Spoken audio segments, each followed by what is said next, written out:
It's time to mind your business with me, Jamillah Lodge. Tune in to find out how to mind your business with BEDC, special guest entrepreneurs, industry experts, and more. Brought to you by BEDC. Bermuda Business starts here.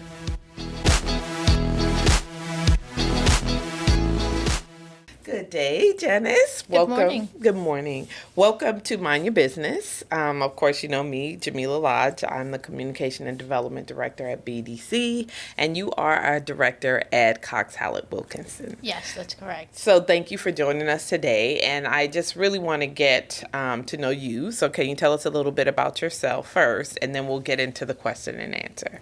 Sure. So I'm born in Bermuda, first and foremost, because a lot of people always ask that when they come to Cox Hallett. Grew up here, large family there's 8 of us. So oh, wow. Lots of fun, loud, exciting sort of thing. Always wanted to be an attorney from when I was little. Really? Yep, knew from like second grade. That's you were what the I one wanted negotiating in the family, like, no, I don't. What about this? Actually, I think I was the one that got blamed the most because I was the youngest, so it went down the line. Okay. So I had to come up with defenses quick. Okay. Practicing the skill from early, right? Yes. Okay. So, I qualified in 2008 in the UK. Came back to Bermuda, did my pupillage with Cox Hallett. Okay. And I've been there ever since in the corporate department, slowly moving up the ranks. Became a director in 2020, just before lockdown. I know. Congratulations. You get that in the bag. And then went into a whole new round of challenges with that for lockdown, so that was fun. Mm-hmm. But just like to get in, keep busy. Yeah. Help people figure out how to structure their corporate needs and hopefully get them started on the successful footing. Okay. Well, we love to hear that, especially here at BEDC. I want to ask you, so what's the difference between being an attorney and then having the role as a director? Like, how does it differ? Sure. There's 2 very different hats. Okay. So as an attorney, your job is to listen and to analyze not only what the client is saying, but what they actually need. Okay. And even if it seems to be contrary to the plan that they're outlaying, to give them various options on how best to structure their company, their deal, and to perhaps introduce new concepts that they hadn't thought of. Okay. And just to give the best advice going forward. As a director, you're required to be aware of the commercial needs of the business, and to consider what's in the best interest of the business, if there's any employees, that sort of thing. Right. So you really have to have a much bigger picture view. Mm-hmm. And you need to be willing to speak up and to make hard decisions, even when it might be unpopular, because you're really doing it for the best interest of all parties. Got you. And the duty that you owe as a director is to the company. Right. Whereas when you're advising someone, your duty is to the client. Right. So is that could it be seems like it's opposing forces, or it's like a complete separation? No, it's not opposing. They can work side by side. Okay. Because if you're actually acting in the best interests of the company, often the advice that you're giving will correspond to it. Got you. It's just that you may have to, if you're outvoted as a director, because majority rules most of the time, then you may have to concede the point and go with the majority. But if you really disagree with it, then you may have to consider whether it's right for you to stay on the board if it's that material of a decision. Got you. Okay. Well, that sounds exciting. I'm sure. I'm sure you're like, okay, wait. So talk to me a little bit about some of the practice areas at Cox Hallett Wilkinson. Sure. So as a firm, we have a litigation and dispute resolution. So they do employment, personal injury, commercial litigation, insolvencies, trust litigation, contract disputes. We do a few minor landlord, tenant, and an occasional matrimonial, but we try to stay away from that. Okay. We don't do criminal at all. Okay. We have an IP or intellectual property team, which helps register trademarks and copyrights and that sort of thing. We have a private clients team, which does residential, commercial real estate, wills and estates, and trusts. And then we have the corporate team, which works with both local and international clients on a variety of business deals. So we do asset financing, bank loans, we do some ship financing, aviation, telecommunications, mergers and acquisitions, partnerships, global restructurings, anything that comes through the door. That includes share sales or asset sales. Yeah. Most of our local clients really require corporate governance advice or financings if they're expanding on capital projects. And then, of course, if they're looking to exit the business, then you have either a sale or a winding up sort of thing. Yeah, and so I think we just recently did a webinar on winding up and what's required because COVID, right? And so it unfortunately, not every business survived COVID. And so there's this whole process of what do you do? How do you do that? So one of the questions that I want to ask as it relates to that is, in order to wind up, do you have to be a formal, like, limited liability company or LLC? Is that a requirement? For a formal liquidation, Yeah. yes, you would be looking at a formal liquidation with the Registrar of Companies. You would have to be a registered entity, so an LLC or a limited liability company, limited by shares. For a partnership, it's referred to as a termination, and there's usually a termination deed or agreement in accordance with the partnership documents. For a sole proprietorship, it's different. There is no formal process, so to speak. Would they need a lawyer even? It depends on their financial situation. If they're solvent and they've just decided, whether due to age or lack of demand, that they don't want to do it, no, they wouldn't necessarily need to come to a lawyer. If you have debts or there's litigious claims against you out there, then yes, we'd always recommend that you get legal advice on those. Because you don't want to then face an action 2 or 3 years down the road from some creditor that you knew was out there but just didn't deal with. So let's talk a little bit about some of the actual structures of the companies that you mentioned. So I'm going to ask you to define for me each of the ones and then if I missed any, then you can fill it in for me. Sure. So a sole proprietor is? So that is a person or persons who open a business and start conducting it. They trade under their own name. So it would be Joe Smith trading as ABC Plumbers. And the business, the assets of the business, the profits all go into their own personal name, and so they are responsible for the contractual obligations, the profit earning, but also for any debts or claims against that particular business in their own name. Which also means that if they have a creditor out there who sues them for any debts or whatever, then their personal assets are also at risk. Because they're like all one in the same. Exactly. So it's as if you and I personally shook hands and said that we're going to enter into a contract and I'm going to be responsible for delivering shopping bags to you.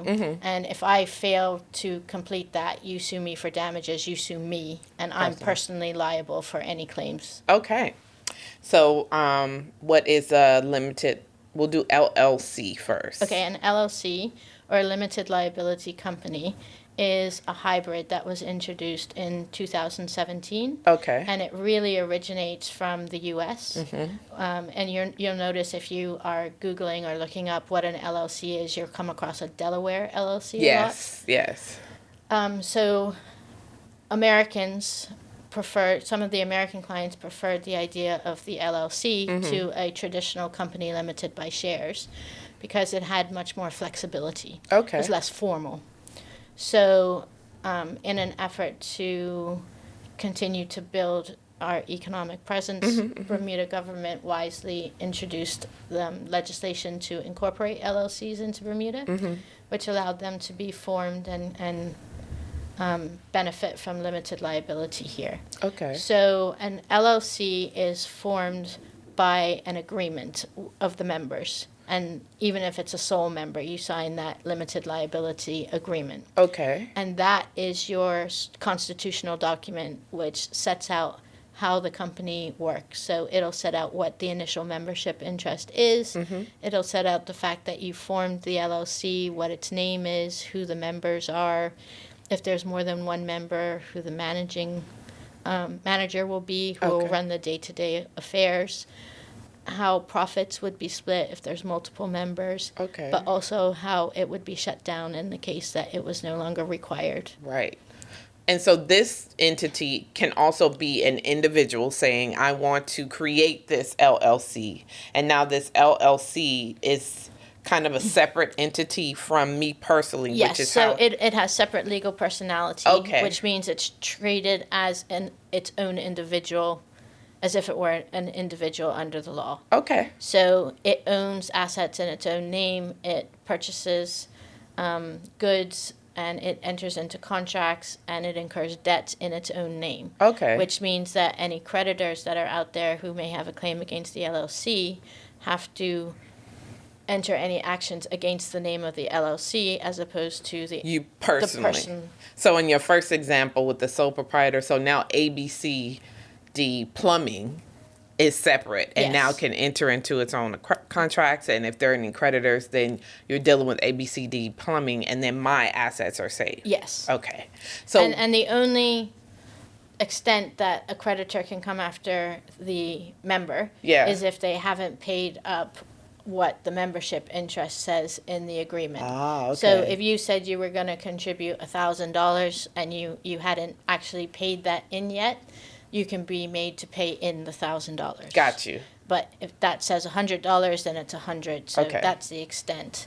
And there are some debts like payroll tax or Social Security, which the manager or director of a company may be made to be responsible for under the legislation. Okay. But for the most part, generally speaking, a member can only be made to pay up that membership interest. Got you.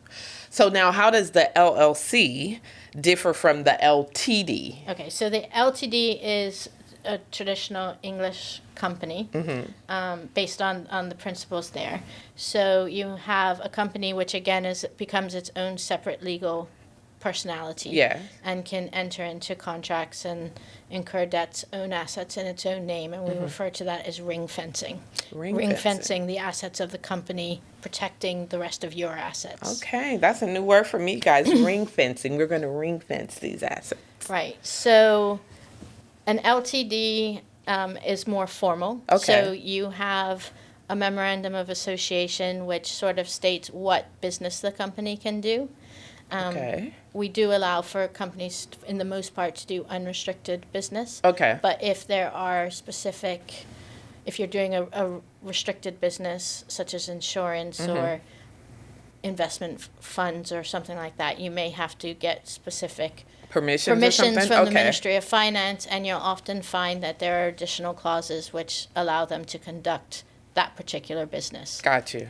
Landholding is also a restricted business. So if you have a business that wants to buy a commercial property in which to house itself, then you have to get ministerial permission, and you would need to have a specific clause in your memorandum to allow for landholding powers. Okay. So that's sort of your policy book, I like to say. And then once the company is formed, then you'll have your bylaws. And your bylaws, I like to explain it as the rule book. Okay. Anytime you want to see how you're supposed to do something, you have to refer to the bylaws. So if you want to appoint a new director, if you want to hold a general meeting, if you want to transfer shares, if you want to wind the company up, It's you all gonna always be in there. refer to the bylaws Okay. to see what's in there. You might also have to rely to the Companies Act 1981 for specific legislative rules, but the bylaws should be your first point to review. Okay, so that's like your rule book. This is how we're going to govern the company. This is what needs to be done Exactly. and how to do it. Okay. Yes. And then the shareholders or the person who's formed the company would receive shares, and that's when you may receive the share certificate. Yes. Although they don't have to be issued under law in Bermuda, the Register of Members is what denotes legal ownership. Okay. So you'll find a lot of companies, because people are paperless these days, Yeah. they don't want a paper certificate. Right. But you will find, specifically if you have shares from, the 80s or early 90s, Yeah. that you have these Actual hard form certificate. share certificates that Okay. you have to Now, deal what if with. that thing gets lost? It's still listed somewhere? You can apply, as long as you're in the Register of Members, Okay. it's fine. Okay. You can contact the company secretary, and you can explain that it's lost, or it's been destroyed, or whatever has Something. happened. Right. And they'll give you some forms to fill out to state what happened, and do a share certificate indemnification. Okay. And then they'll issue a new one if you want it. Okay. But so long as your name is in the Register of Members, you can still prove that you have ownership with or without the certificate. Now, as an individual who wants to create this LTD, can it be me solely that creates its company, or must there be multiple members, multiple shareholders? No, one person can create a company. Okay. All right. You just be the sole shareholder or sole member. So 100% of the shares will Yeah. be for me. And that terminology is interchangeable. You might hear me say members a Yes, lot. yes. That's the English phrasing, as opposed to shareholders, which is Got the you. American. So they're interchangeable in use. Okay. And so there is such thing as a member agreement or shareholder agreement. How does that differ from the bylaws? So a shareholders agreement is an agreement between the shareholders. So if we have 2 or 3 shareholders and we want to, for instance, ensure that we each have the power to appoint a director, Okay. or we have a specific profit sharing agreement, or in the event of a conflict where no decision, like a tie break, needs to be happen, may set out the process for that. Okay. Or if we want to require that shares, if you were to leave the company, your shares would be only available to sale to Right. me You or have to like the first company. right of refusal or something like that. We might have a shareholders agreement between us, Okay. which set out the terms that we commercially have agreed. Okay. Now, that is binding on the shareholders. So most of the time, the company also is a member of that agreement, but not always. And that is just another form of agreement or documentation that you would have to look at in the event of, say, a share sale or, Something like I said, yeah. a conflict. Okay. So before we go to the other questions, because I have so many, let's talk about a general partnership against just a regular partnership and how those differ. Okay. So a general partnership kind of is a regular Okay. partnership. So there are 3 forms of partnership Okay. allowed under Bermudian law. The first is the general partnership, and you have to have 2 or more individuals in order to create a partnership. Makes sense, right? Exactly. You can't partner with yourself. And they can be verbal, although we strongly suggest that you get a written partnership agreement, because People's memory if in fail. the event that Yeah. things go wrong, it's nice to have an agreement to refer to what the agreements were, Right. so that you can smoothly, hopefully, move forward. Right. Let me ask you this before you go on. So in an instance where we two agree that we're going to do this business together and we write something down, how binding is it if it's just we two agreeing and no kind of lawyer or nothing was notarized? We just wrote it down. Sure. Okay. Some weight will always be given to what the agreement is. Yes. And if it were to go to, a mediator or a court, Right. Even if it's a verbal agreement, then they listen to both sides or review whatever documentation is present. Okay. And they will put some weight into what the intentions of the parties were. Got you. Okay. Right? So it may not be fully recognized, Yes. but some weight will always be given to that. But obviously when you get to that point, it depends on who was more believable and reliable as a witness and that sort of thing. That's why it's good to have a written agreement. Mm-hmm. And, you know, it doesn't have to be too complicated. Right. Right? You can have simplified forms of the document, but it is good to be able to refer to that. Yeah, because you forget, right? I forget what I did yesterday, let alone when we could have started this company, right? Okay, so that's the general one. What are the other two forms? So the other two are more frequently used by our international clients. Okay. And that's the exempted partnership and the limited partnership. Okay.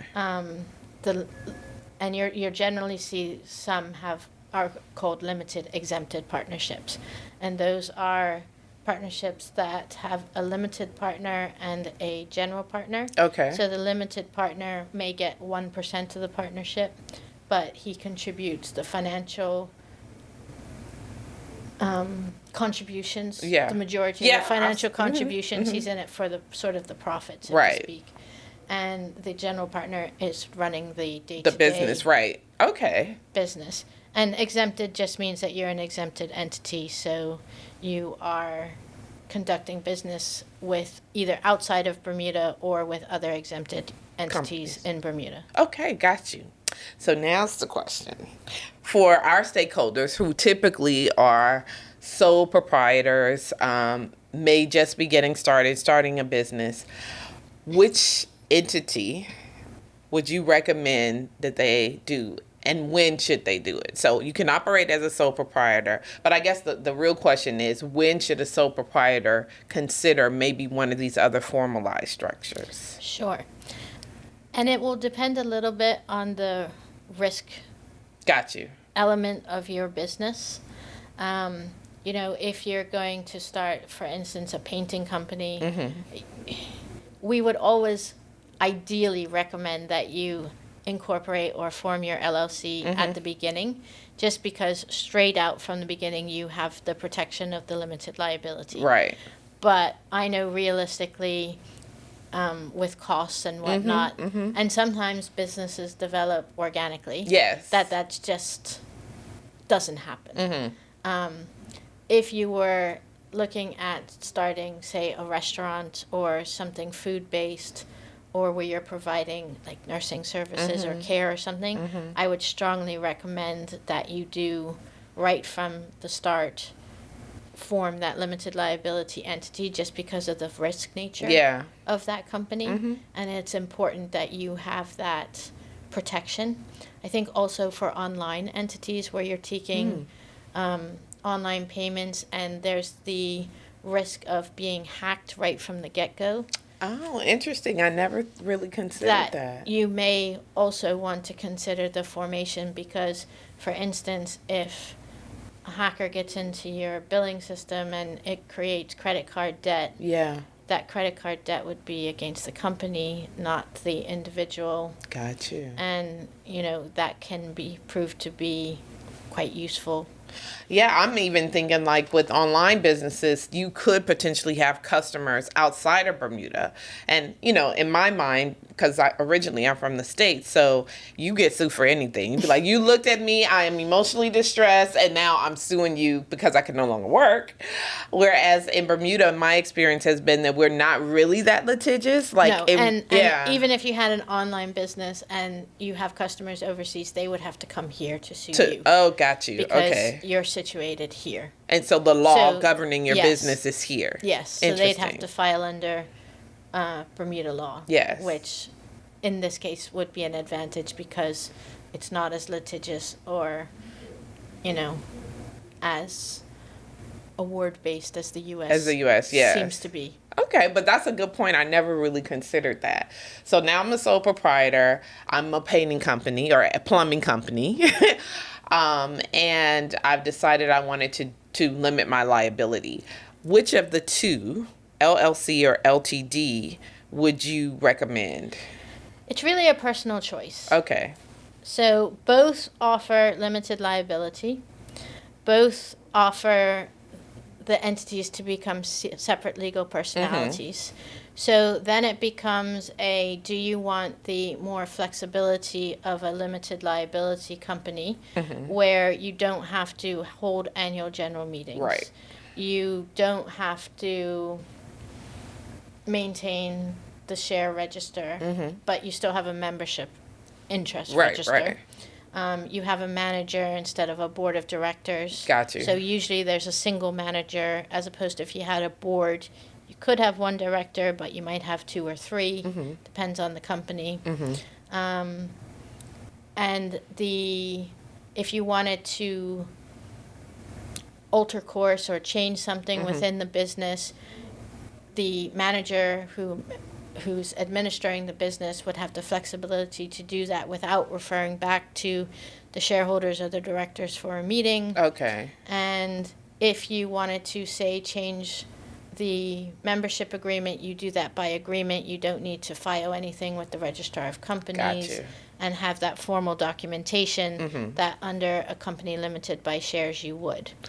So it sounds like from what you're saying that for those companies that are just intent, for the most part, to be operating as a sole proprietor, maybe one or two more people, employees, the LLC may be because of the administrative portion of it, right? Yeah, if you're looking at administrative costs, they both have to have a registered office, which needs to be a residential address in Bermuda. Okay.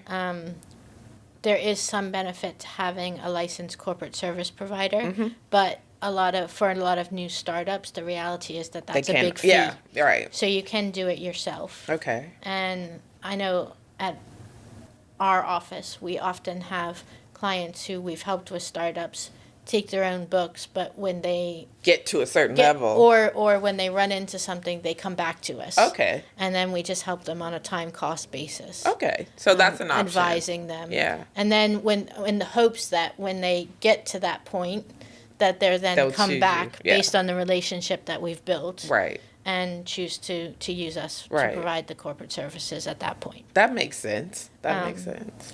For others, having the formality of a company where, everything is understood and, has been in existence, the banks, the tax commissioner's office, general people on the street tend to understand the idea of a company limited by shares more than an LLC.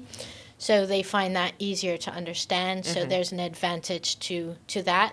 And some people like having the formality because they know then that it's been done right. So it's personal choice, what you're comfortable with, right? The amount of flexibility that you feel you need, and then, of course, the harsh reality is costs. I was going to just say that, for a lot of our stakeholders who come and inquire, it really does boil down to cost, especially when they're first starting out, right? So they're looking at this and saying, okay, what do I need to do? So in terms of the costs, I know there's government fees that exist. So can you talk about those first? And of the two, which ones are higher? Sure. So there is annual government fees, and that fee schedule comes out on the 1st of April each year. Okay. Luckily, the company fees and LLC fees haven't been increased for a while. So currently, for a local company, the annual government fees are calculated on a sliding scale based on your share capital, right? So for a local company, if you have 1 to less than 25,000, you're in the lowest scale bracket. Okay. And that fee is $685. Okay. And there's a $50 filing fee for your annual return. And this is annually that they pay? Yes. Okay. They pay that in March each year. Okay. For an LLC, that annual fee is $900. Well, 900 or 9 something. Let me double check. Okay. That. $900 annual government fee. Okay. They don't file the annual return, so the $50 isn't there. Okay. But so just annually, if you're just looking at the cost of what you're paying to government, the LLC is more expensive. Right. But if you're looking at the formation, a company limited by shares comes in around $4,400, including legal fees and the various disbursements that get Have to paid be- to the government Right, or right. advertising requirements, that So sort that's of like thing. all in, kind of. And the LLC is about 4,500. So there's not Okay, much not difference too in it, but and that is of course our standard fees without the BEDC discount. You heard that. We got a BDC discount, you guys. So that is interesting, right? For people who are considering this. But wondering if they do the 4,000 for the LTD, the traditional company limited by shares, I would imagine that the administrative cost would be a little bit higher because they would need, like you said, CSP, someone to manage kind of the company, make sure they're having the annual general meetings, make sure that they're adhering to, I guess, the shareholders agreement or members agreement, make sure the bylaws are being met. Is that the case, or because can people do that themselves, or They can, but the risk is that they don't keep up with legislative changes. So there have been a lot of changes even from 2016, right? where the Bermuda Monetary Authority introduced a new system called Integra back in 2018, and the concept of a beneficial ownership register was introduced. So each company is required to maintain a beneficial ownership register, which lists anyone holding 25% or more of the voting rights in the company. Right. That usually gets filed versus on the Integra, but then you have a hard form register as well. So if you're not with a CSP, do you have access to that system? Right.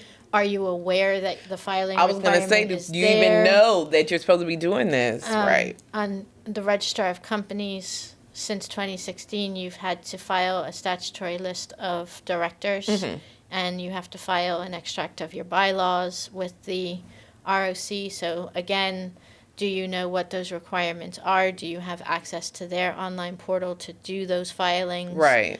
Are you aware that that exists? Okay, so I've decided I'm going to do limited by shares, the LTD, and I need you to provide those CSP services. What additional expense am I looking at for something like that?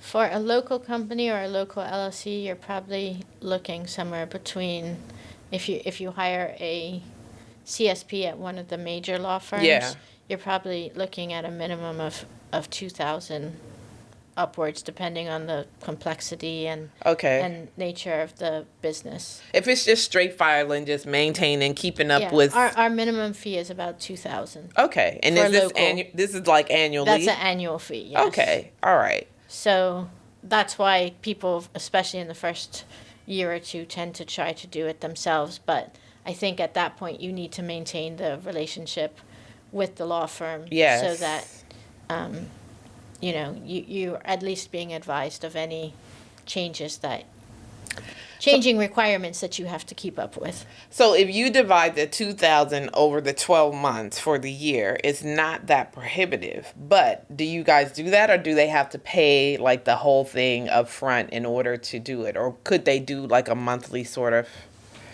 Our preference is for it to be paid up front. Okay. Depending on the relationship with the client, most law firms will consider some sort of payment plan. Right. Okay. Because that might be more palatable. It's like, okay, well, if I don't have to give you because I'm going to give you the 4,000 to do the incorporation, right? And then on top of that, the other two just to maintain and make sure, it could be prohibitive. But if there was the ability to look at, maybe you just pay monthly and then. Yeah. Quarterly might be sort of more realistic, just because unless we have a relationship with you, we don't really know you that well yet, right? Except to be offering credit, right? Exactly. Like, wait a minute, are they going to come back? So we just have to be careful with that, because at the end of the day, yes, we're lawyers, but we're a business as well. That's right. Right, so we have to make smart business decisions as well. Yeah. I was going to say, sometimes people don't think of it that way, right? They think, okay, this is a company and you have all these, but it's still a small business. You still have to make sure that you're doing what you need to, especially as a director. Like you said, you're operating on behalf of the entire entity and not just for the individual. Okay, so one of the questions I want to ask you, because sometimes we have companies that are limited by shares, and they want to raise capital, right? And I know that you can sell shares in the company and that there are different types of shares. Can you talk a little bit about that? How you determine the types of shares? Are there different prices and why?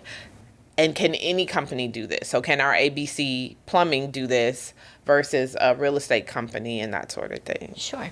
So a company is usually formed and they create ordinary or common shares. Okay. And again, this is UK terminology versus US terminology, Yeah. ordinary being the UK preferred term, common being the US one. Okay. So interchangeable there. And those shares usually have the traditional voting rights, one vote per share. Okay. If you hold 60 shares and I hold 40 shares, you're the I get majority 60, shareholder, and you effectively have control because Right. you can outvote me, Right. right? So if we wanted to raise capital and bring in another shareholder, we might look to see if we had any unissued shares. And those are shares that have been created but just have not been issued to a shareholder yet. So they're available for issue. Okay. And they can either be issued to us for a certain sum, or they can be issued to a third party who's going to join as a shareholder. Okay. And that's one way to raise capital. How do you determine how much those shares should be worth, though? It depends on performance. It depends on demand and interest. And there's a couple of different factors.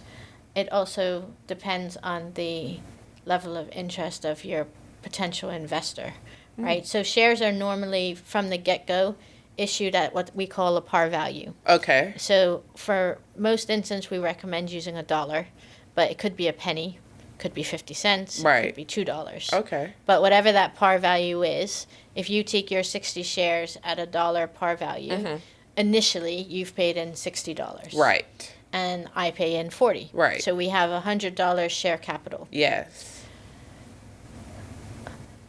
If we have been operating for 2 or 3 years, and by some miracle we're wildly successful, Right. and we've tripled our business, we might say that the share value for somebody coming in should be $5 a share Okay. or $10 a share. If they're willing to pay it, then we can issue it at what value we want. They may ask an accountant to review your financials or your business plan in order to determine fair market Right. value, Right. which you can have your accountant do when you're looking at doing this. So if I were to say we did the 1-for-1, so I have $60 that I put in, you put in $40. Is there any opportunity for us to increase the value of those shares that we hold? So based on the performance of the company, the financial position, the reputation of the business, that sort of thing. Yeah. People may be willing to pay above par value. So that's what fair market value is. Got you. What is someone willing to pay for what the company is actually worth? Okay. As opposed to the par value or the book value. So I don't know if you watch Shark Tank. Are you familiar with Shark Tank? Somewhat. Okay. So these guys are going in, they're pitching their business, right? And they're looking for investors in their business. So essentially, they're wanting to sell shares to the sharks. And so they come and they're like, yeah, I'm asking for $100,000 and I'll give you 5% of my company. So we're talking about like 5% of the shares that are available, right? And then, the sharks go back and forth. They're like, what? That's overvalued. You're not, So I guess what I'm trying to understand is that number an arbitrary number that you can set? Because sometimes the people are like way up here and they're like, your sales are like here. How did you arrive at this share capital, right? So there's an algorithm that they use. Okay. And it'll be based on like rate of return. So what's your sale volume? What are you actually making what does it cost you to make your product? Okay. What are you selling it at? So what's the profit margin? The number of units sold, that's going to help you determine what your anticipated profit for the period is.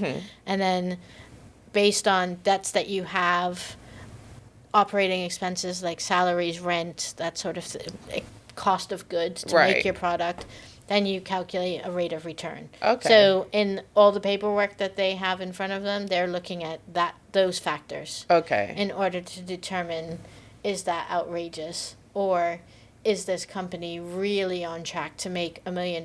Right. But their operating expenses and loan repayments and whatnot is, say, $25,000.